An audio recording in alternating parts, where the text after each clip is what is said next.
Hey everybody, this is Marian Cowick Owen. And this is David Owen. And this is You Show Me Yours, the podcast where a married couple talks about the movies and TV that they loved before the first date. And today, I was made to watch Dracula. No, not that one. The other one. Yeah. As part of the Spooktacular. Yeah. This is the 1979 Dracula. Directed by John Badham. B-A-D Ham. Bad Ham. Starring Frank Langella and Donald Pleasance and Sir Laurence Olivier, amongst others. And this is a newer take in the pantheon of Draculars. We had one from 31 and then 58, and so I'm sorry, did you say Draculars? Draculars. Is that the plural? Nope. No, Okay. I just made that up. Okay. So this one is it's so Horror of Dracula is the one that takes the most liberties, I think. Having watched this one and then having watched, so this one is getting a little bit closer to the book. There's some very specific callbacks to the 31 movie, but also those things are coming straight out of the book too. So, but it's casting Dracula much more as a sort of a Casanova type and less of a brutal monster like Christopher Lee's Dracula was. Yes, and he's suave, but he's more active than Lugosi was. Yeah. There's a lot more going on for sure. But yeah, it's the same basic story. It's more in line with the 31 Dracula, more in line with the book. Dracula's buying Carfax Abbey in England. I believe it's supposed to be London, like the part of the thing is like Dracula coming to the like London scene and Yorkshire, which is I think within somewhere in the England. Well, on Downton Abbey, they're always going up to London for the day on the train, but I think it's not close, but it's not far either. Is it a Kankakee, Chicago situation? Possibly. I was trying to never mention my hometown on the podcast. You didn't have to say it was your hometown. You just gave it away. You are the worst. So it does stick a little bit closer. He's buying Carfax Abbey. We've got. Hang on, is it Carfax? I don't know what it is. Okay, I've never seen it written. Carfax Abbey. That's pretty fantastic. Yeah, this is the Carfax Abbey. Right. The Carfax at Carfax. Do Abbey. they have shirts that just say "Show us the Carfax"? I'm sure they do. Okay. Anyway. Yeah. No, I don't know. If I had read the book, I'd be able to tell you. It could be Carfax, Colfax. I don't know.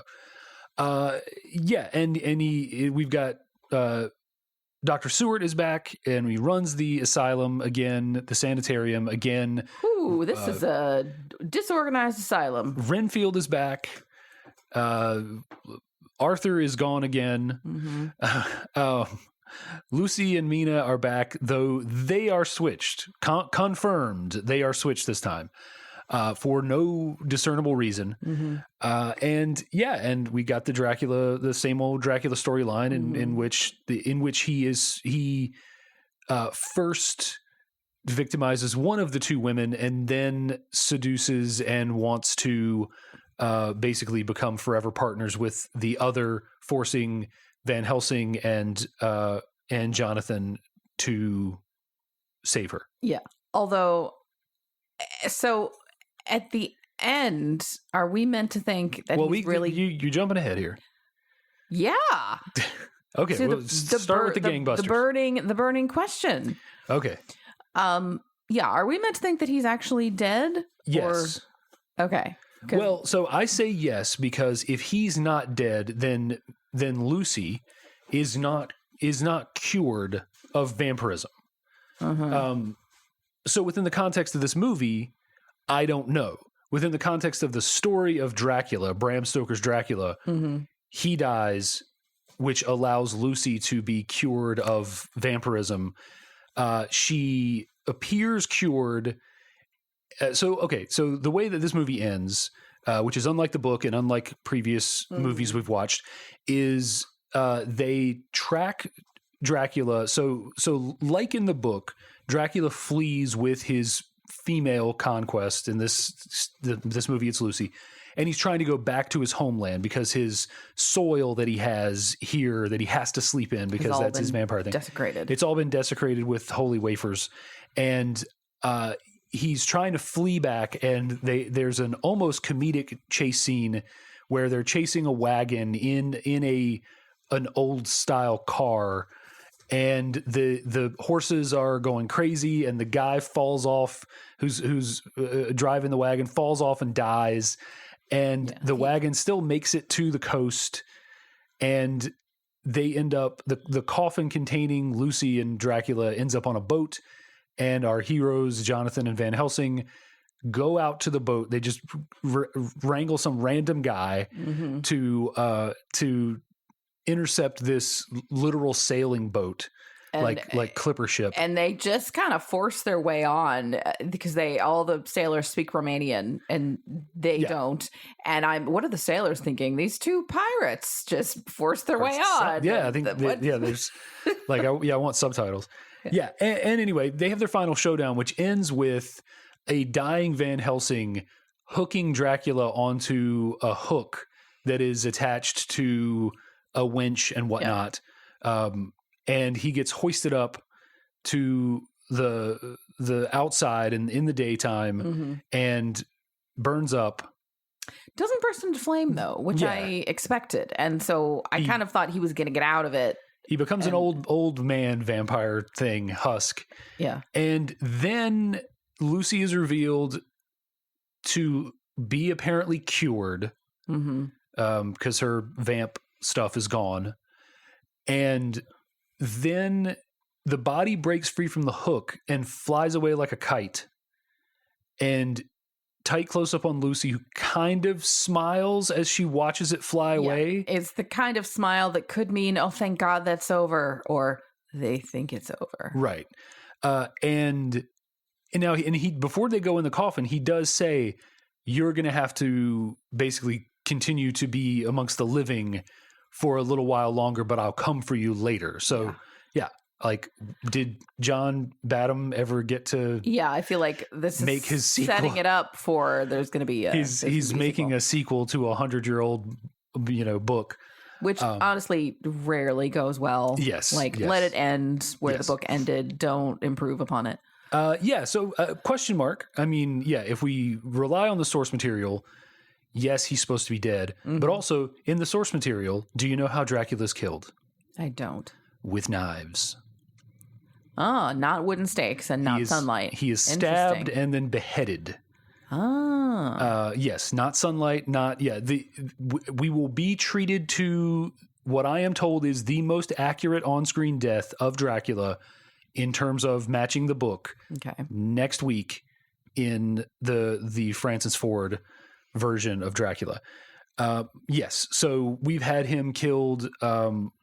We've had him staked and we've off screen, and we've had him killed by sunlight twice now. So I mean, it's a big question mark. I don't know that there was ever a sequel to this.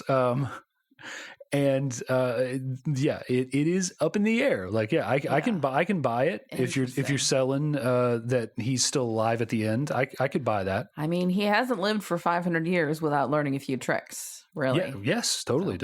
Yeah, and he's got all the powers. Yeah. As I wrote on the board, Dracula, the Frank Langella of Dracula. He's got all the tricks. He can turn to mist. He can turn to a wolf, to a bat. Climb walls. He can climb walls. He can hypnotize.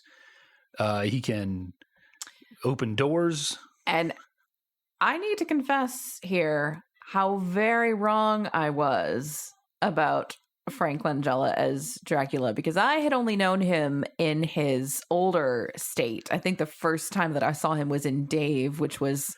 Right. 15 years after this. He's already and I was like, what? He's not suave and sexy.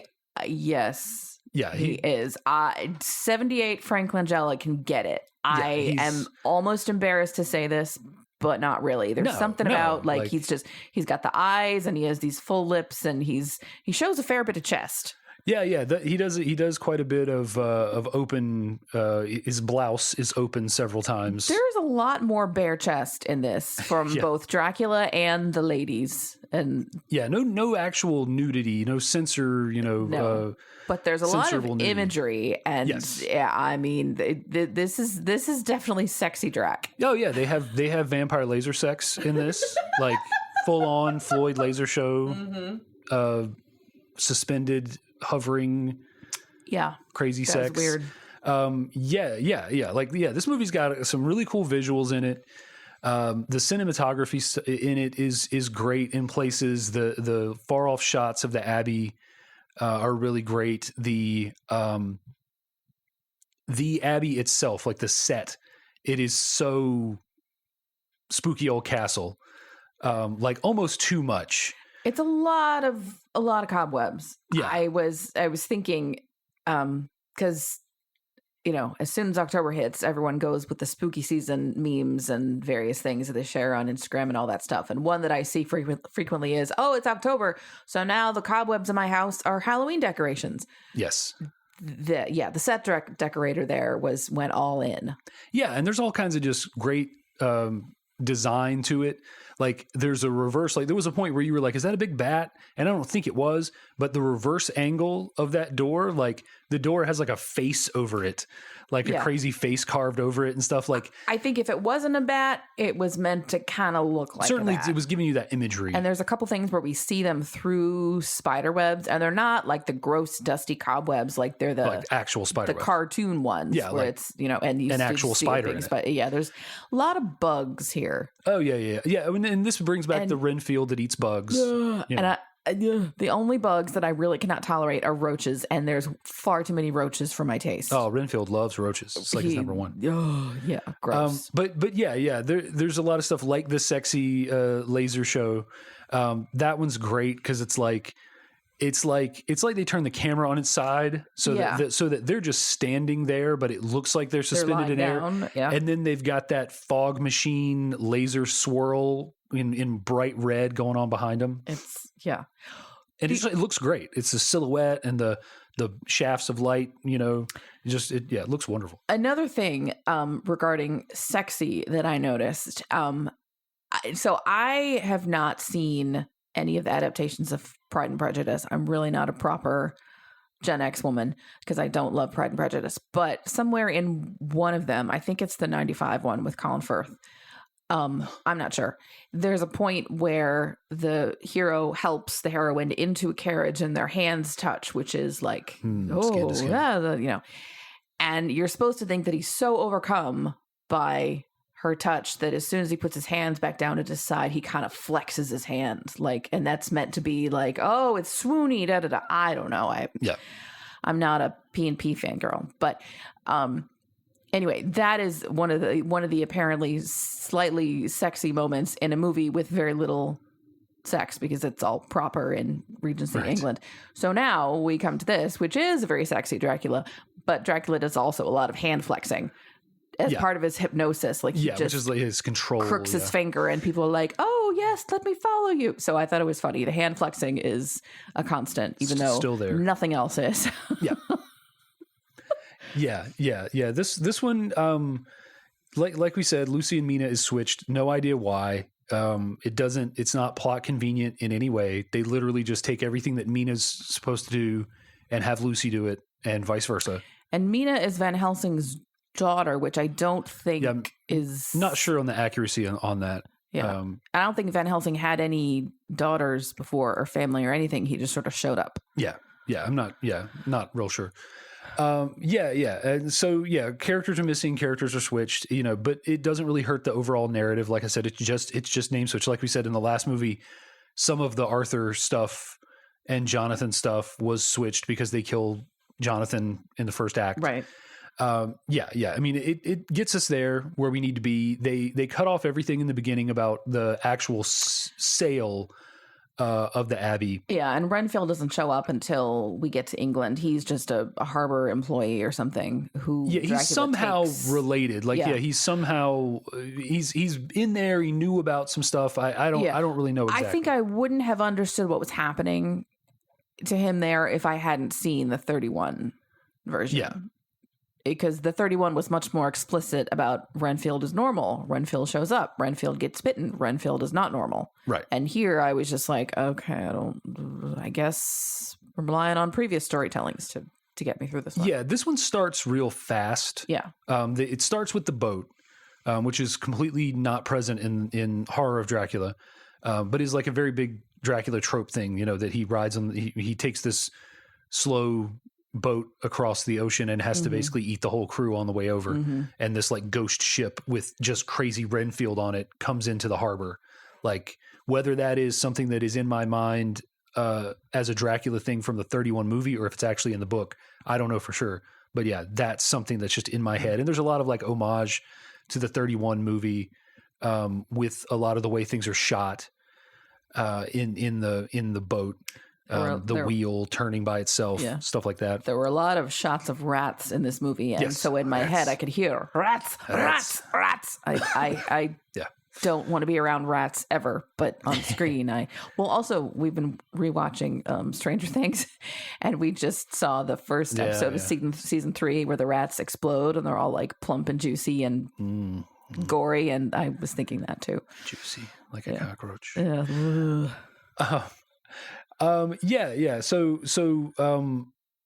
the director of this movie, I don't know if you are familiar with it. I know you're familiar with his other work. I don't know if you are. He doesn't have that household name recognition. Did he direct Testament? I don't know. I if he did, I wouldn't tell you. Testament, by the way, movie about the aftermath of a nuclear attack, and it's very bleak. It's beautiful, but it's very bleak. And I made Dave watch it, and he was like, "Why do you hate me?" But I had also, after watching it, realized I had already watched it. I think they made us watch it in school. Like, I bet a bunch of Gen X, because it was a TV movie. Yeah. I bet a bunch of Gen X kids have the memory of Testament. It's a movie about a family after a nuclear attack that just slowly dies of radiation sickness. And you probably know this movie. Like, you probably saw it if you're under 50.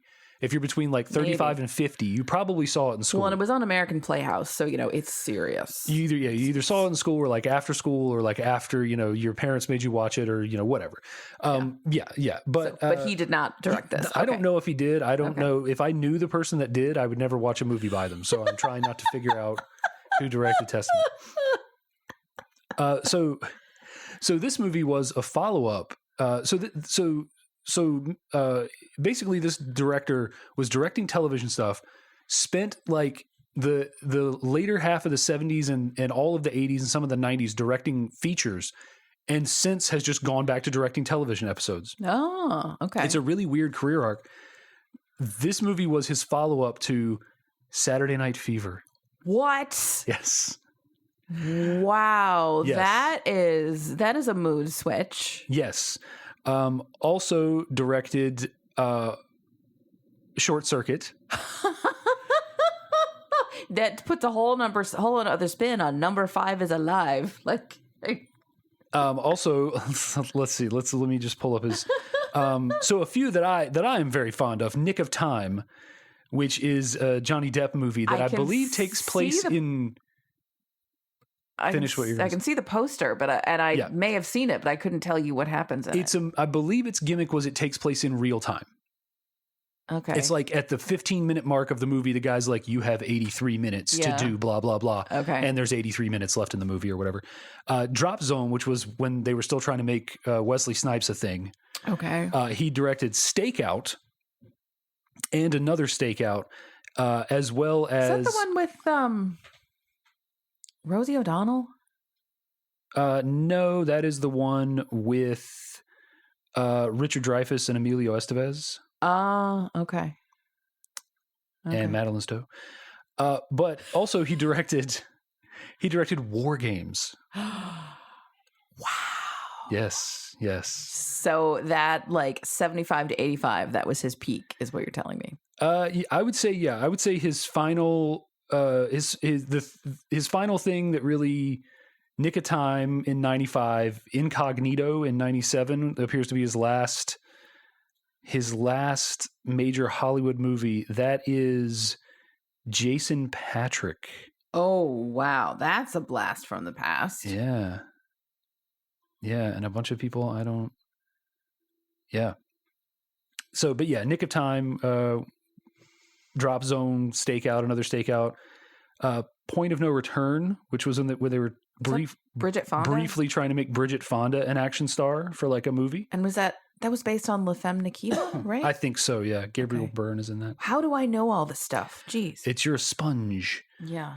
Yeah, the Michael J. Fox, James Woods joint, Hardway.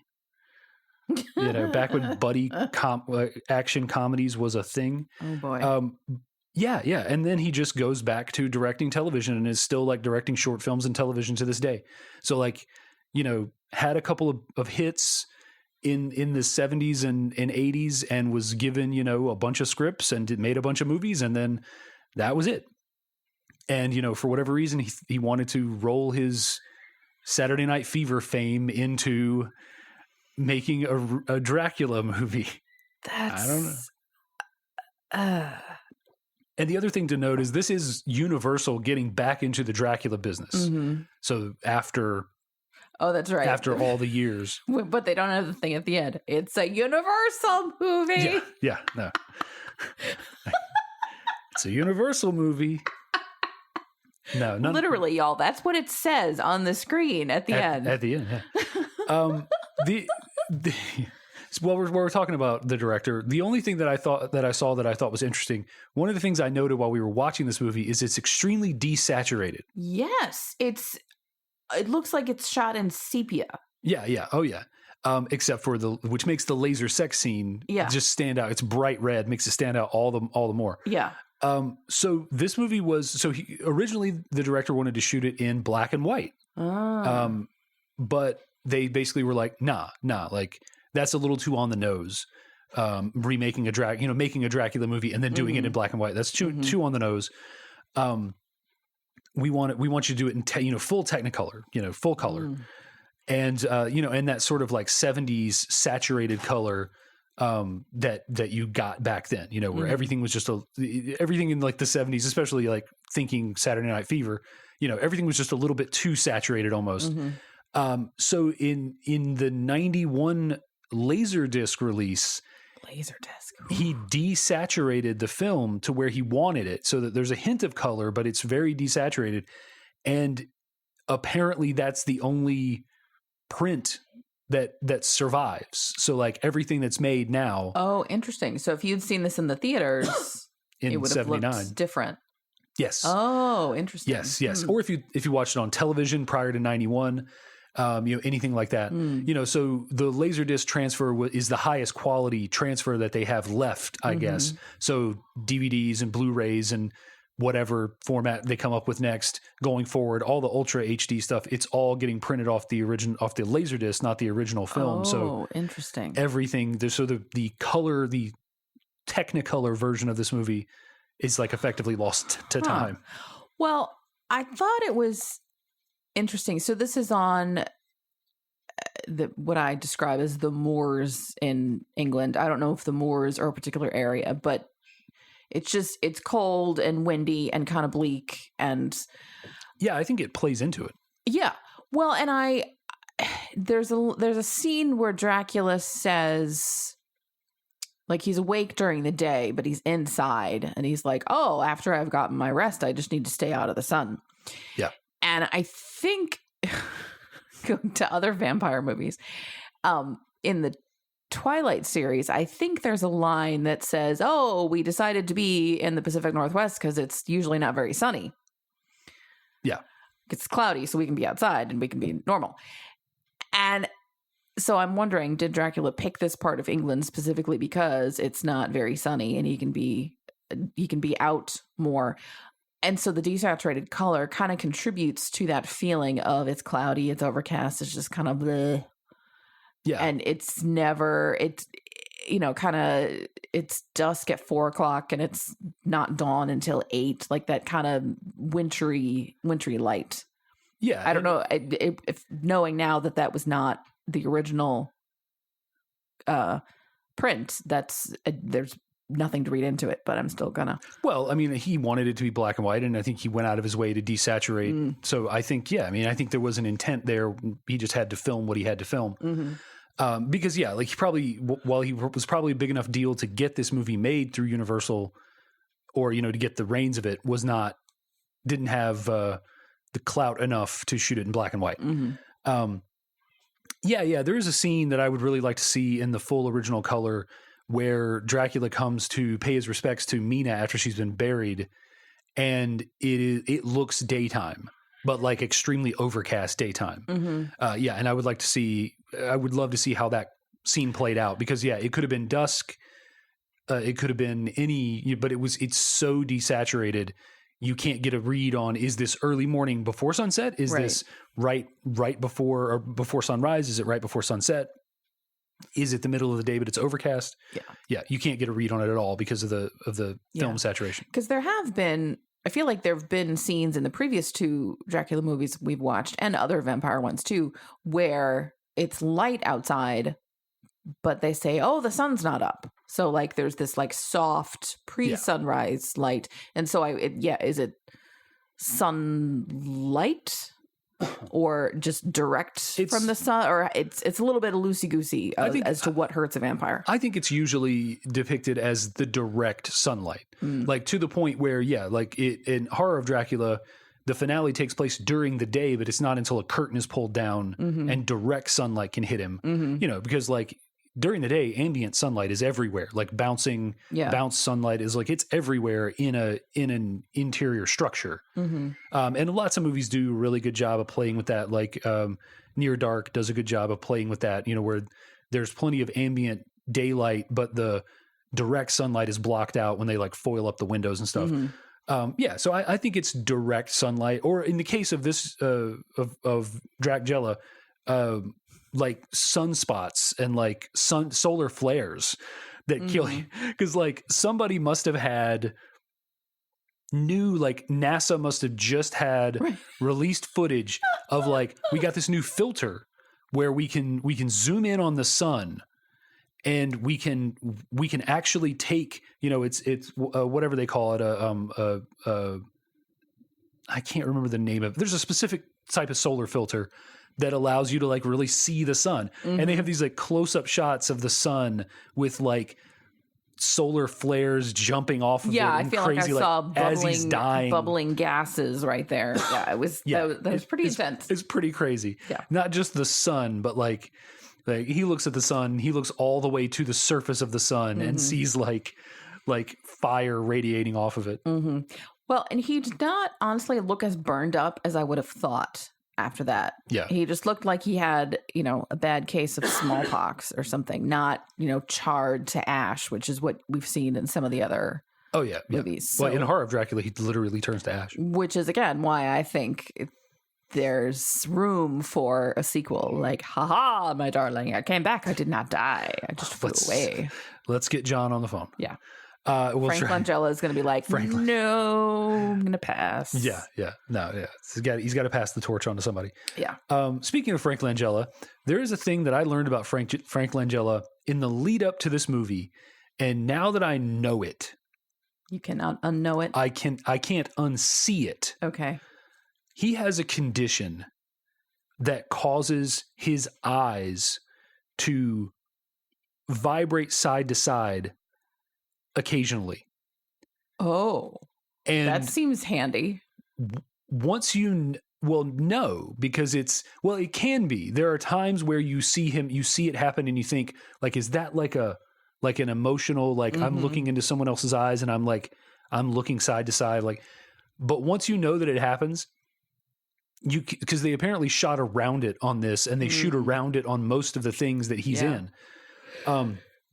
But because Lugosi in particular is so famous for that Dracula stare, they wanted some of that. So they had to kind of shoot around it.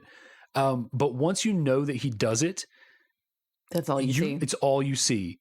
when it happens. It doesn't happen all the time, but when it happens, like you just watch his eyes anytime he's in a scene, and you can see like there are times where they do a camera move that sort of pans around him, and you can see his eyes move, but the camera pan disguises so it minimizes it. Oh, it's wow. crazy. Like there's no reason to watch this movie again, but the next time when we watch something with Frank Langella, let's say Masters of the Universe, in which he plays Skeletor.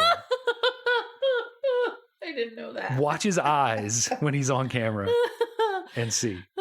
Next time I watch Dave, which I'd have to do every so often. Yeah, next time you watch Dave.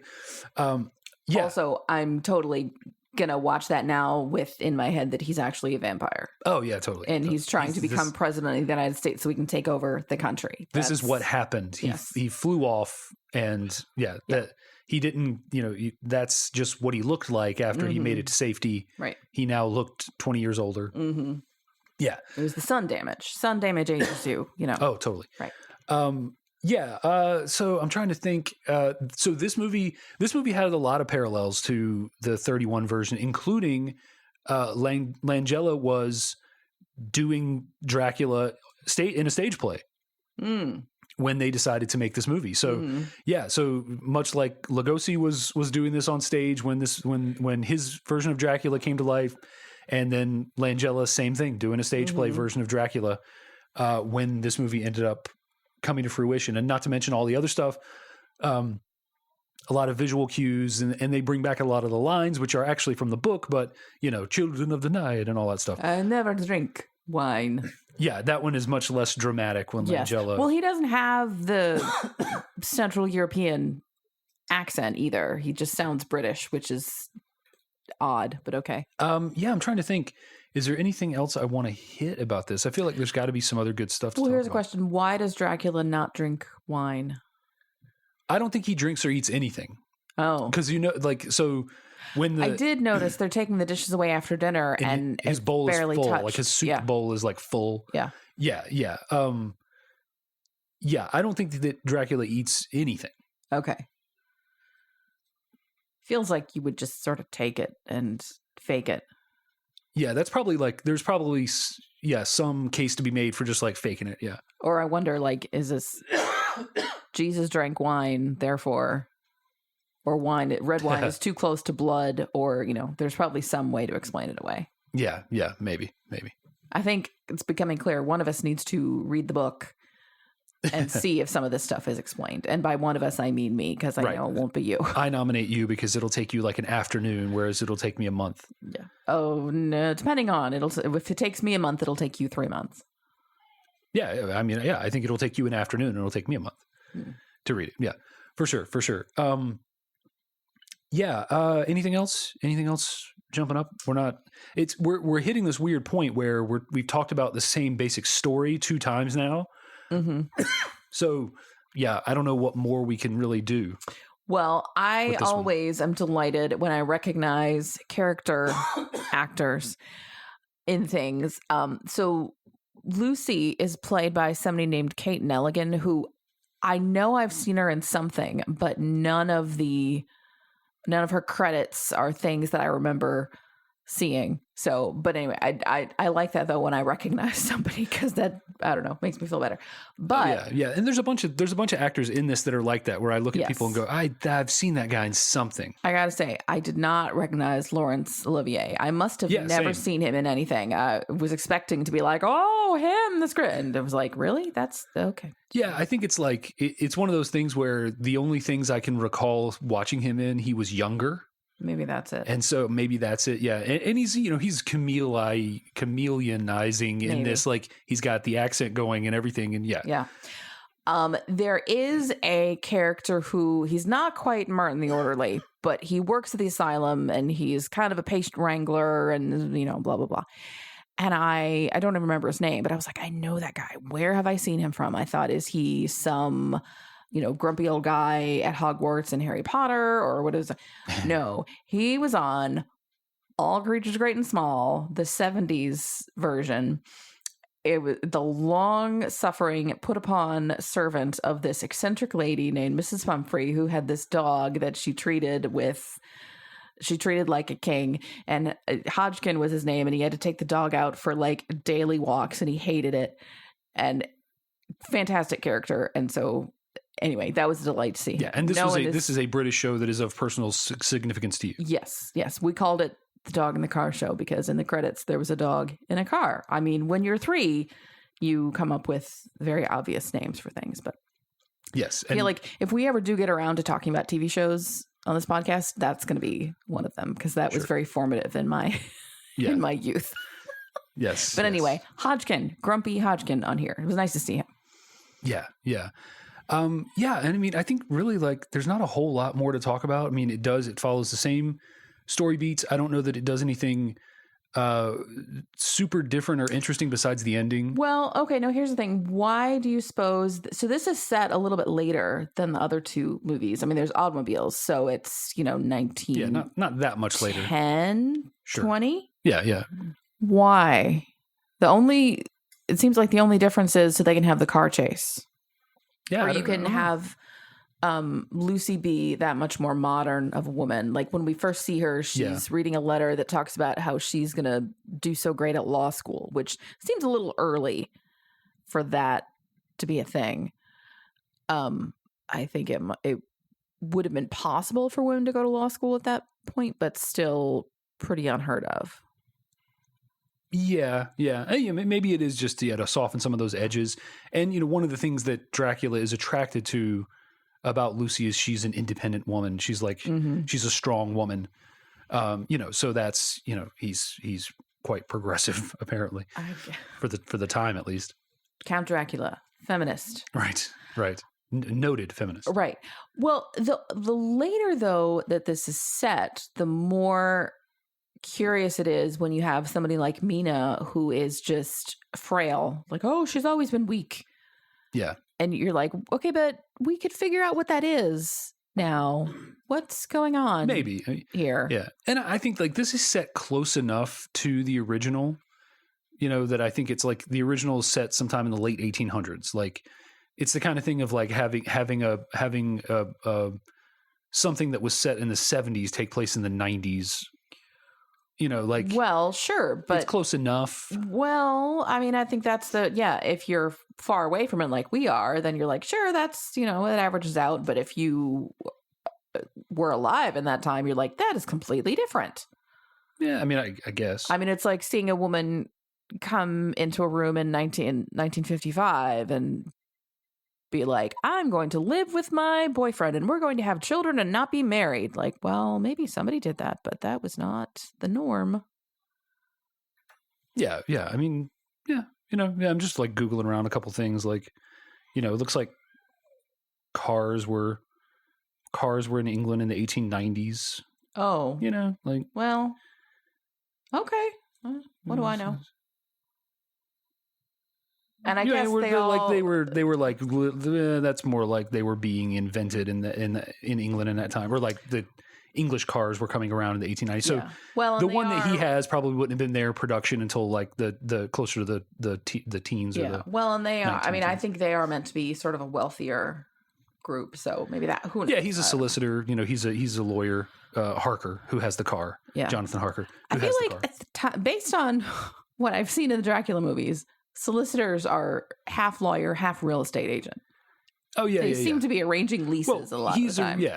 In this case, he's arranging the legal paperwork. I think like the framework of the book is that like Renfield was like the agent and Harker is the lawyer that's drawing up all the papers, or like the solicitor that's drawing up all the papers and the contracts. So Renfield had gone, to sell him the place, and then Harker came to seal the deal. And I think that's the progression more of how it happened. But I mean, it's another Dracula. It does an interesting thing with the ending. Not even talking about the is he alive, isn't he alive stuff. It's just putting it on the boat, all that sort of stuff. But yeah, other than that, it's it's sexier. It's more about the lust between Dracula and Lucy. It's much lustier, although I want to see how they explain this to the Romanian crew, like, no, he was a vampire. We needed to kill him. And they're just like, oh, sure, that's fine. Well, I mean, you know, on one hand, the Romanian crew saw a man hoisted to the top of the sails who then, you know, burned up and aged because his hair went gray and stuff too. Yeah. And then his like super light body floated away on the wind. So, yeah, you know. They just keep repeating Nosferatu, Nosferatu. But, right. But also, like, these people literally come from the area where he's so. They were like, you know, and they softened once they started saying Nosferatu and vampire and stuff. So, you know, I think you're meant to think the crew got it. Maybe. Yeah, there was some interesting stuff that they did with the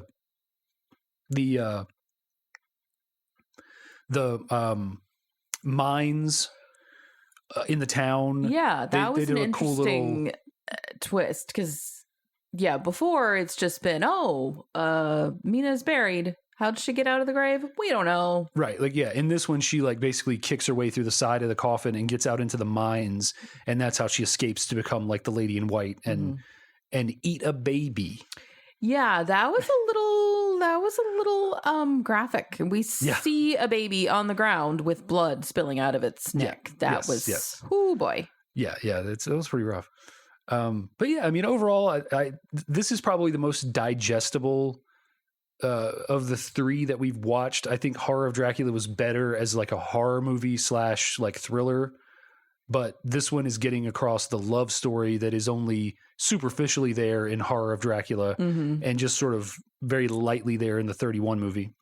Well, there's no other brides for Lucy to compete with. Right. So well, because they cut the first part where Harker comes to visit him, there are no brides. The brides don't make the transition to London, I don't think. They're not on the boat. So, I would recommend this for sure. I think Langella does a great job as Dracula. He's got a presence. You know, he's got the open blouse. He has a presence. Oh yes. My, yes. I mean, I would say definitely check this one out. I have vague memories of some of this stuff. I must have watched this on like television in the 80s or something in some kind of edited form. Cause I remember the Hook death. And I remember the look of, Donald Pleasance as Dr. Seward. We forgot about Donald Pleasance is in this. Who everyone knows as Loomis.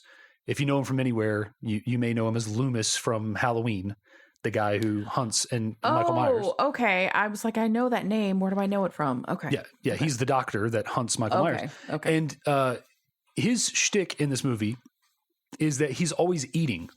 I noticed that. There's a point where he eats or offers people breakfast twice. And then there's times where he's just like popping snacks in like in between lines and in the background and stuff. Like, yeah, I don't know if that was if that was stage direction or if that was just him going, you know what, I've got an idea for this. Yeah. Well, and he's eating rather messily. At one point he's eating what I guess are soft boiled eggs and it's like dripping on the plate and just. Like he picks it, like he's backlit kind of from a window. Yeah. And he picks up the egg, and you can just see like the yolk, like globbing out. It's hilarious. Runny yolks are not for me. No, but yeah, for whatever reason, he decided that was going to be his character's flourish. And the other Dr. Seward related thing is that Van Helsing is always telling him, no, just wait here. Like when Van Helsing goes into the mines after Mina, he's like, no, wait here. And then the same thing when they go to the boat. Oh, yeah. And what does he say? The line that cracked us up, and now I can't remember it. I don't even remember. It was like, wait here, bye. Yeah. He was just like, wait here, bye. Right. When they get ready to go to the boat, you know, they're just like, hey, can you take us to that boat out there? And they're like, Dr. Seward, you should wait here in case they're not on the boat. Okay, bye. Yeah. Like basically. And then they just get on the boat. I mean, literally he says bye. Yeah.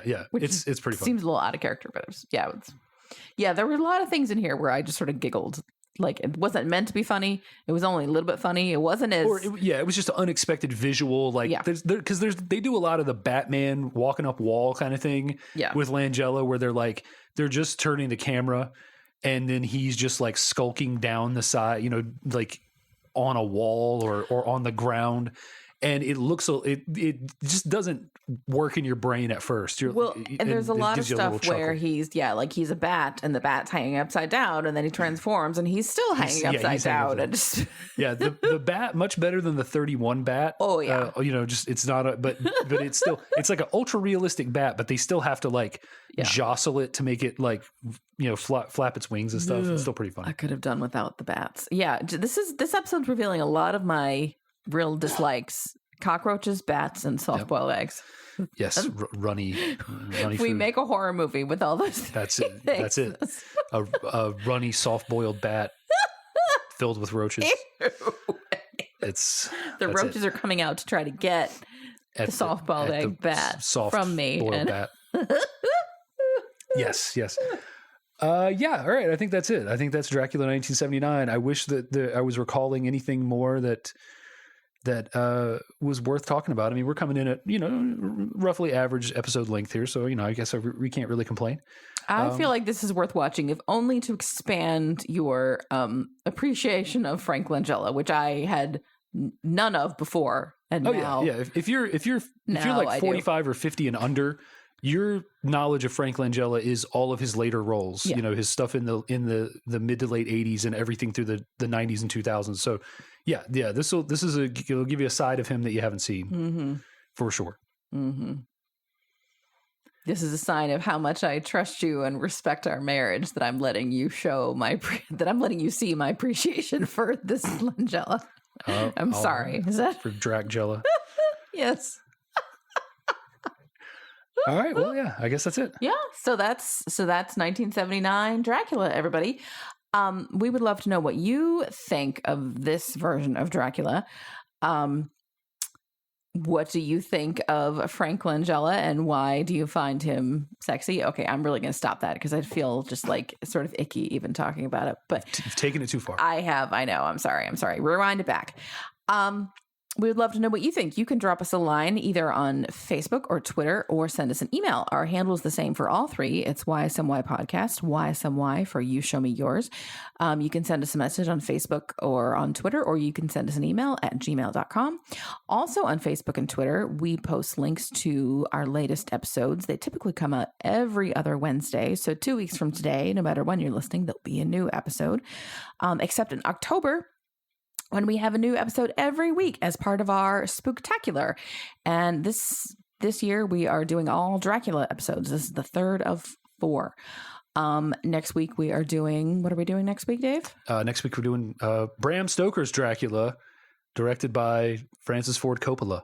I noticed before you just said Francis Ford. Like, Francis Ford. First name episode with him. Francis Ford. That's his first name? Yep. Okay. Old Frankie Ford. Frankie Ford. All right. Yep. Yeah. So if you would like to tune in for that episode, you can find us on most of your major podcast providers, specifically Apple Podcasts. Also, if you check our Facebook or Twitter feeds, we post the links there, so you can get those there, or on your providers.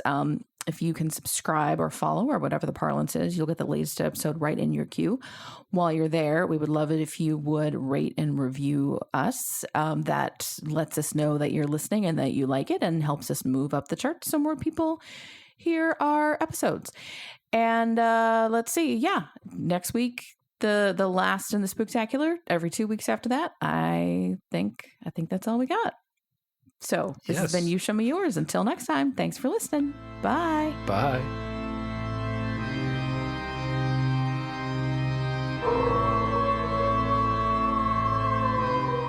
Dracula.